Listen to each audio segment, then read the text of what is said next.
Good morning, my brother. I hope you're well, sir. I'm okay. I realize I'm wondering why you laughed a little before responding to the whether or not you're well. I'm happy I'm speaking to Radio Gold at long last. We thank God. Since God has been gracious unto us, so I have to be happy. Okay. Let me start first because this is a discussion we are just having. You are in leadership in Parliament. I'm sure you're monitoring the conversation that's ongoing in terms of the National Cathedral. Expenditures that are made in this country are supposed to be approved by you. We are seeing documents that show that some expenditures have been made on a national cathedral. First of all, did you approve any of this? Has it come to your notice? What do you make of all this? Brother, let me say a very good morning to your cherished listeners and your colleagues, staff at Radio Gold as well. As a matter of fact, the matter of the National Cathedral is surrounded with issues. And I believe the earlier we solve those issues, the better. Simply because, my brother, you are asking whether, as a member of Parliament, as a member of the leadership, those matters commonly concerning the National Cathedral have appeared before us in Parliament. The answer is no. So, in the first place, all those money that have been taken from the consolidated fund are, in the first place, illegal. Illegal in the sense that, do you remember we have Ministry of Religious and Chieftaincy Affairs? If you are building a national cathedral, under which ministry will it come to? Is it not the responsibility of the minister responsible for chieftaincy and religious affairs? If the state were to build the national cathedral, wouldn't it have been his responsibility to shepherd it? And I don't think if you ask the minister responsible for chieftaincy and religious affairs today, he will have anything to say about the National Cathedral because he has no idea. The National Cathedral started as a private pledge. We have no problem with that. At a point, there was a change of mind to make it a national affair. We have no problem with that. But the problem we have is that the President of the Republic has smeared or tarnished the reputation and hard-earned reputation of our men and women of God. Brother, why am I saying this? You said you were building a national cathedral. You said you have established a secretariat. However, you yourself brought your contractor and you yourself paid the contractor. So if there's any wrongdoing, I don't think the secretariat that you have established can be part of it. But they were waiting to manage the National Cathedral after its construction. And they were to advise on the suitability of the National Cathedral for religious affairs. But what we are hearing now is that government has dipped its hands in the consolidated fund. Government has taken close to 140 to 200 million Ghana cedis and had given it to government-owned consultant and contractor who is a friend to government, David Ajay. I don't think if the eminent persons and pastors who form the Secretariat of the National Cathedral were to build a national cathedral, they would have procured the services of David Ajay, who is an advocate for gay and lesbians community, to come and be building that. Do you remember we have a Pentecost Convention Center at Millennium City in Kaswa? Brother, have you been there before? I've not, but I've heard of it. In fact, it is even bigger than what the state is constructing now. And it has auditorium capacity of more than even 20,000 sitting capacity.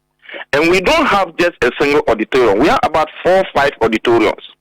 Then we have residential accommodation for over 10,000 individuals and even couples. Then we have a very big park, bigger than 4 times the size of Ohenejan and Baba Yara Sports Stadium combined.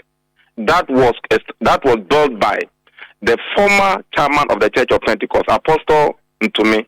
He started it, and it was completed by the current member, the current immediate past chairman of the Church of Pentecost, Apostle Dr. Opokunyina.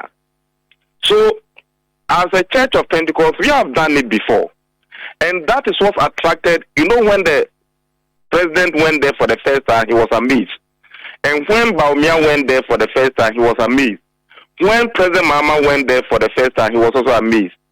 So even the program for the MPP, Baumia lecture, his recent lecture, he went and hired the place for his recent lecture. So I'm not surprised that if they want to build a secretariat, they will fall on the Church of Pentecost for advice, because the Church of Pentecost has ever done it before. So I believe that informed the decision of the president to invite Apostle Professor Opokunyina to come and serve in the secretariat in the form of advice. So when it comes to monitoring affairs, my brother, I am an elder in the Church of Pentecost, and I can tell you on authority, by the training of our pastors and overseers, no pastor goes close to the church money. No pastor signs a check belonging to the church. No pastor shepherds the construction of a program. Yours is just to be supervising the elders and the presiding elders. So in Pentecost, we have a different administrative system. We don't want the reputation of our pastors to be tarnished. And because of that, we don't even give them the opportunity to go close to the church money. Theirs is to be doing the work of God and the other administrative purposes. So clearly, I can tell you on authority, government is using the name of the pastor to spend money, but government is not giving the money to the eminent council of the secretariat to spend. So I will advise that in discussing this, we must extricate the eminent pastors from the blame. But we must call on the government himself to apologize to the eminent council of churches and the Christian community and secretariat for the National Cathedral. Government must apologize to them. But what government told them, for them to come and tell us, is not true. And therefore, if government lied to the eminent leadership of the secretariat, and they in turn came to tell us, we can be saying that, the pastors lied to the people that, government was not going to spend his money on the National Cathedral. Yes, that is what government told them. It has turned to be lie.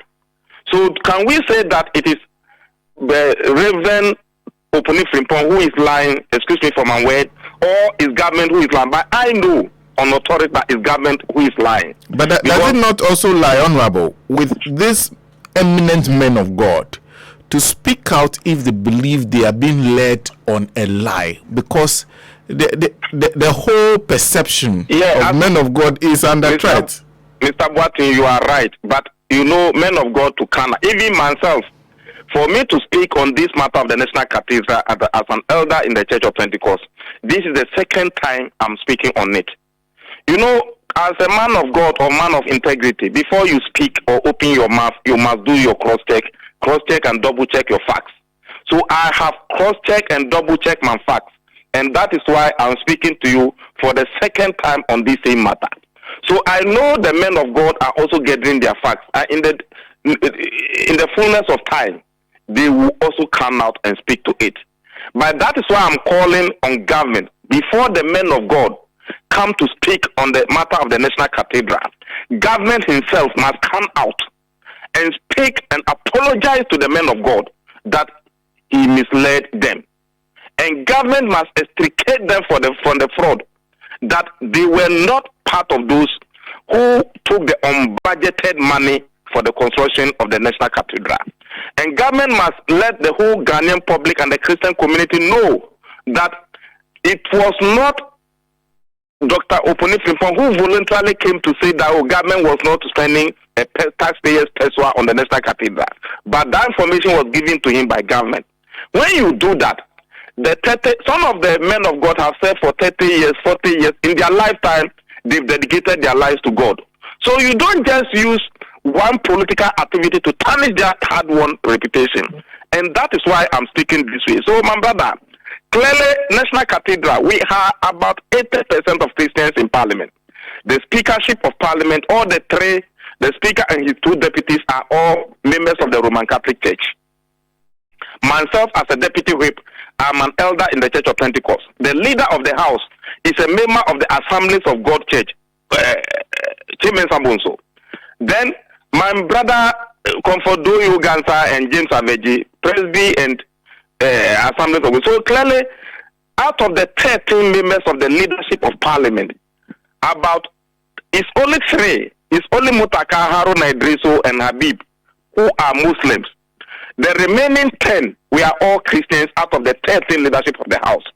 Of the 275 MPs we have in Parliament, 80% are Christians. So if government has gathered momentum and brought this matter of National Cathedral to Parliament and tell us straightforward that, look, we've seen NGOs from Turkey who through the Turkish government have come to build a national mosque for our Muslim brothers. But we haven't gotten anybody to build for Christians. So let's we as a country take a token and build a national cathedral. If government has put it in the budget, nobody would have commented or disapproved of that. Even when government brought a statement on it that government was going to partner the church in the construction of a national cathedral in the form of a statement. And that is where I deliberately think that it was a grand agenda for Ken Ofori-Atta to steal our money. Because that is how he steals. He will write a statement in the budget, but he will not give allocation for it. Meanwhile, he will be doing it. If you shout that he will remove it, and if you ask him, you say, oh, but I didn't allocate money for it, what shows that I'm going to do it? You remember this 2022 budget that was rejected? Do you remember the statement he put in it about Aker Energy? Do you remember? Yes. When the minority confronted him that he must take that statement from the budget, what did he say? The argument from the opposition, the government party, was that, oh, we put the statement there about Aker Energy, but we didn't put, we didn't allocate money for it. It is just a statement in the budget. That is what he said. And we said, if it is a statement, take it from there. Then he took it. Do you remember? The same thing. Today they are telling us, oh, in 2019, we brought a statement on the National Cathedral that government was going to provide seed money. Yes, you brought a statement. How much money did you allocate for it? And how much money was approved for it? You see, when you do that, it means you are building the cathedral based on deceit. And God is a holy God. And those who worship him must worship him in truth and in spirit. You don't worship God based on lies. And you don't want all the eminent Christian community and just disgrace all of us. Because when your pastor is disgraced, you are disgraced.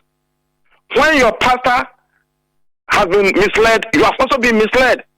So we, the Christian community, are demanding a serious apology from the government side, especially from the president who said government was not going to spend government money on the National Cathedral, and from the Minister for Finance. They must apologize to us. You know, when the Minister for Finance comes to Parliament, he opens his statement with Bible quotations. And even what he says is opposite from what he ends up doing. And when you do that, you are making it as if, as a Christian, you can lie and go scot-free, which is not the case. So we take our Christian religion very serious, and we are demanding an apology for him. The Minister for Finance knows very well that he didn't budget for the National Cathedral, and therefore whatever money he has taken from the Consolidated Fund is illegal. And once what is illegal is illegal. And if we sit down as a country and allow Ken Ofori-Atta that he can take money from the Consolidated Fund without parliamentary approval, my brother, one day you will be there and they will tell you that the whole Ghana has been sold, has been mortgaged without parliamentary approval. And where will you and I be?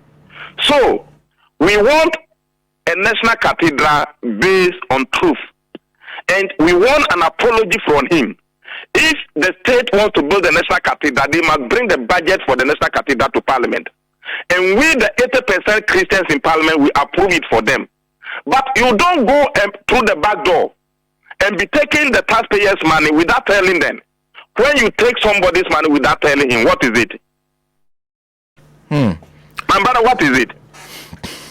Tell me, Honorable. That is stealing. Taking somebody's property without telling him is stealing. And you think God will be happy with stolen money used for the construction of National Cathedral? We must be disciplined as a country. And look, the Christian community did not go to the president that he should build a cathedral for them. It was the president who pledged the construction of a national cathedral and ran to the Christian community for advice and assistance. So you don't seek somebody's help and end up disgracing or misleading that person. Anyway, when Nana Akufo-Addo was begging the Christian community to help him construct National Cathedral, maybe they should have also asked him how much it was going to cost and where they were going to get money. Because it's also biblical. The Bible said that nobody built a house without first of all sitting down to estimate the cost and everything, else they will ridicule him. And because as a state, we didn't estimate the cost of the cathedral before the construction. That is why the whole nation is now being ridiculed. It's biblical, and God cannot lie. But the key question is, after saying all this, everybody listening to you know that you are part of the leadership of Parliament. Would you get us some accountability? The Minister for already 3 members of the minority have wired questions for the Minister for Finance to appear before the House and answer them. So, as for that accountability, it will happen. And no matter how long the Minister for Finance will be hiding, he will be called before Parliament to account. His only exit is that when he retires or when he resigns. But I believe he likes the post. He's not going to resign. So Parliament will definitely get him to answer those questions. So accountability, yes, it will come. Aside that, somebody goes spends money that you have not approved. That one would he pay? Would there be some sanctions? Would there be anything that you can do to him? The official position must be known first. You know, the Minister for Finance has been lying to people that he took it to Parliament, he took it to Parliament, So he must come to Parliament and tell us which Parliament he took it to. After that, all the other processes will follow.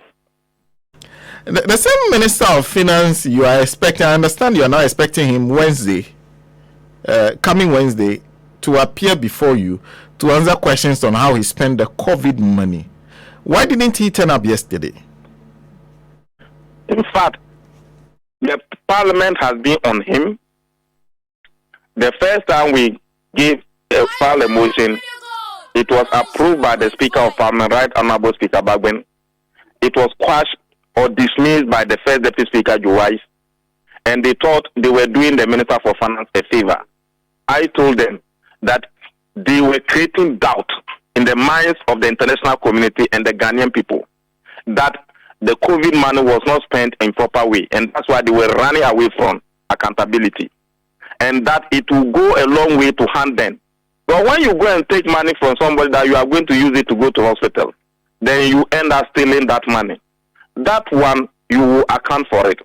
So clearly, as a matter of fact, after that, many people filed questions. So yesterday, the Minister of Finance was to appear before the House and answer 16 good questions, and to present a statement on how the COVID expenditure was used. And don't forget, when they dismissed the motion on the COVID expenditure, their parliamentary member of aspirant for Tanalarigu, Felicia Tete in Tanalarigu, came out to say that yes, the COVID money was shared to their party people, and she, as a first regional vice person, had only 500 million, and that as a parliamentary candidate, she had 500 million, and that every constituency was given 2 billion, and that every DCE was given 500 million, and that every party constituency chairman was given 300 million, and that all constituency executives were given 200 million each. So when you calculate all those things that a parliamentary candidate is saying, and that a party executive is saying that the COVID money was shared to party executives and party faithfuls. Meanwhile, the money, some of the monies were donor monies from the external international community. So it explains why the 4 diplomats from different countries are always on the doors of the minority, that we must stand up and hold the government to account for the COVID monies that they brought. And that is why we are doing what we are doing. So clearly, the minister is expected to come next week because he didn't come yesterday. And yesterday he didn't come. His explanation was that he couldn't get some of the expenses from the other sectors, and that's why he could not come yesterday. So the question is, if Joe Wise dismissed the motion for COVID expenditure on the ground that we, the minority, if we want, we can go to the other sectors or the Auditor General for the accounts. Now the Minister for Finance himself is telling Joe Wise that he could not answer the question as at yesterday, the 16th of June, simply because he had by then still not been able to get all the explanations for the monies that we spent on COVID from the other sectors. So if the minister himself, finance minister himself, cannot even get those expenses from the other sectors, how much more me for minority? So the Wise should go and listen to what the finance minister said yesterday, and he will convince himself that he didn't do this nation any good. Okay. So we'll be waiting for Wednesday, but you said there are some 4 diplomats on your neck. Oh, diplomatic conversation. So once... You've already told me. You are already specific. Yes. You said 4. Once I've not mentioned them, the government doesn't know them. But government should know that the international community are demanding answers from Ghana on how we spend our COVID monies that were given to us. Do you remember the European Union gave us millions of dollars, the World Bank millions of dollars, the IMF billions of dollars, Korean government billions of dollars, and other countries. So clearly, somebody doesn't give you money and you think it's free money, and you will not account for it. They are demanding for accountability, and government must take it very serious. Honorable, thank you for speaking to us this morning. Honorable AHMED IBRAHIM is, thank you, my brother, for calling me. A deputy minority whip in Parliament. I have in the studio Mr. Raymond Acha. Good morning. Good morning. We told you he was